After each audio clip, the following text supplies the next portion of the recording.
Então, a acne é uma queixa bastante comum no consultório dermatológico. Por exemplo, você, adolescente, teve acne? Teve acne na adolescência? Você, mulher adulta, quando entrou na menopausa, teve acne? Você vê que a acne pode ocorrer desde a infância, pelos hormônios que são passados da mãe para a criança, depois ela pode intercorrer de novo na adolescência e até na idade adulta. Então, um tema muito importante e as causas devem ser discutidas com o dermatologista, não é, Nara? Então, assim, o que a gente vê é que as causas também são diversas. A gente tem que observar se tem uma alteração hormonal importante, que, como a gente ressaltou, na acne da mulher adulta, muitas vezes nos exames clínicos não vão demonstrar isso, mas há uma alteração hormonal. Na própria adolescência, os fatores nutricionais são importantes, o que a pessoa está passando, associando e tomando também devem ser investigados.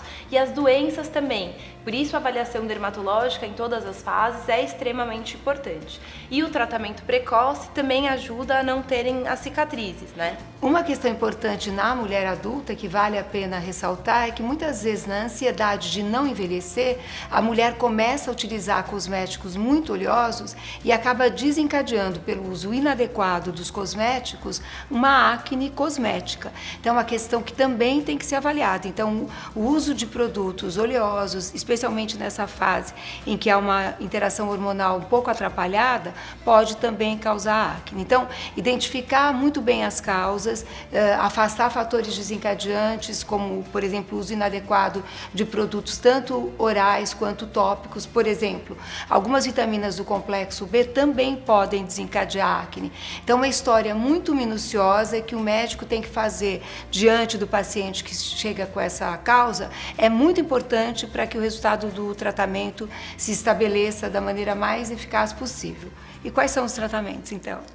Então, eu acho que a gente tem que tratar tanto com os orais certos, os tópicos certos, a conduta em casa é extremamente importante quando bem indicada, a associação com peelings, lasers e a própria radiofrequência pode ser utilizada. Hoje em dia, novas tecnologias como a termoporação estão sendo bem faladas, com bons resultados, e principalmente a associação de todos esses tratamentos vão ter os melhores resultados. É importante ressaltar que se a gente começa a tratar precocemente, a gente previne que esse paciente evolua para casos em que as cicatrizes são bastante difíceis.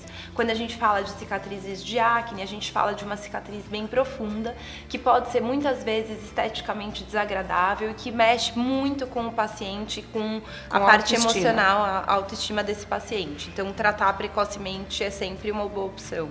Uma outra questão importante no tratamento é o uso da isotretinoína, que é uma questão que muitas vezes os pais trazem para nós, no sentido de que tem medo de tomar a isotretinoína, que ficou muito conhecido como o Roacutan, o Accutane do passado. Aqui eu vou citar o nome porque quase virou uma marca, mas que quando bem discutidos, exames muito bem acompanhados, não há por que não usar. A isotretinoína é um bom medicamento para acnes mais graves, ela trabalha também o processo de cicatrizes, já que a gente está falando a questão das cicatrizes, e quanto mais precocemente esse tratamento for instituído, especialmente nos adolescentes, quando a acne costuma ser mais grave, é muito importante que ele seja conduzido de maneira correta, que todos os exames sejam colhidos e que esse paciente seja totalmente bem acompanhado. Então, muita atenção, que parece uma coisa, vou lá, faço uma limpeza de pele e pronto. Por falar nisso, a limpeza de pele também pode ser um bom coadjuvante no tratamento. Então, nos casos de que há uns cravos ou alguns milhos e que você precisa fazer a higiene, numa conduta também especializada, com esteticistas que tenham especialidade nisso e que sabem conduzir isso de maneira correta, esse também é um caminho que deve ser utilizado como coadjuvante.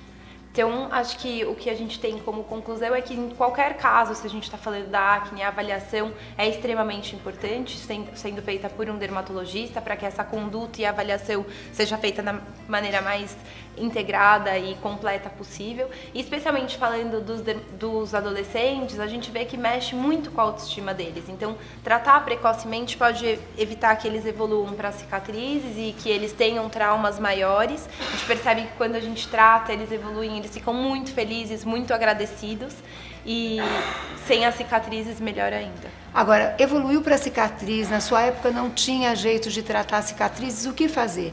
Não é tão simples quanto parece realmente tratar a cicatriz de acne. Embora eu já trabalhe com laser há muitos anos, ainda não havia de fato um tratamento que eu olhasse e falasse, tudo bem, melhora a pele, a aparência, o resultado final é bom, mas às vezes a própria cicatriz não tem o resultado como a gente gostaria, mesmo para os lasers mais agressivos. Então, realmente, associando tecnologias, e hoje em dia, além dos lasers não ablativos e ablativos, a possibilidade de utilizar a termoporação, eventualmente o preenchimento das cicatrizes mais profundas e até a cirurgia, eventualmente, de cada uma delas, pode dar um resultado final bastante interessante. Até porque o rosto é uma parte que fica muito exposta, e a acne frequentemente, além do tórax, da parte posterior, no tronco, ela ocorre muito frequentemente no rosto, que é uma área que fica exposta e que isso vai acabar causando não só na adolescência, mas em diversas fases da vida, uma alteração do comportamento e da autoestima. Então, olhar também, mesmo para um processo de cicatriz que acabou ficando, como uma possibilidade hoje em dia de tratamentos e que muitas vezes associados levam a um resultado final muito bom.